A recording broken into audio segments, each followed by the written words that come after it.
On the selection screen, you can press 1 to select the first set of data, press 2 to analyze the second set of data, and press 3 to exit the program. So if we want to analyze the first set of data, press 1.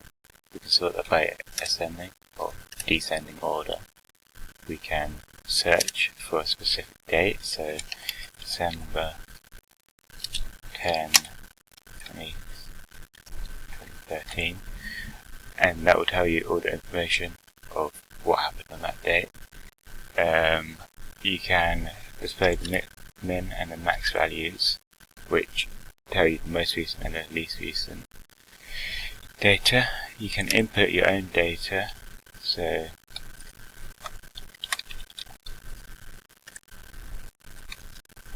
and then time.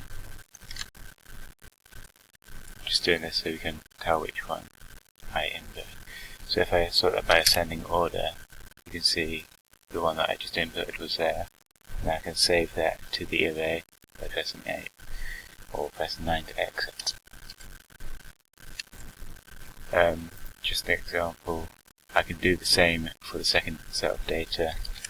I can ascend, descend, and do everything that I just showed you with the second set of data as well.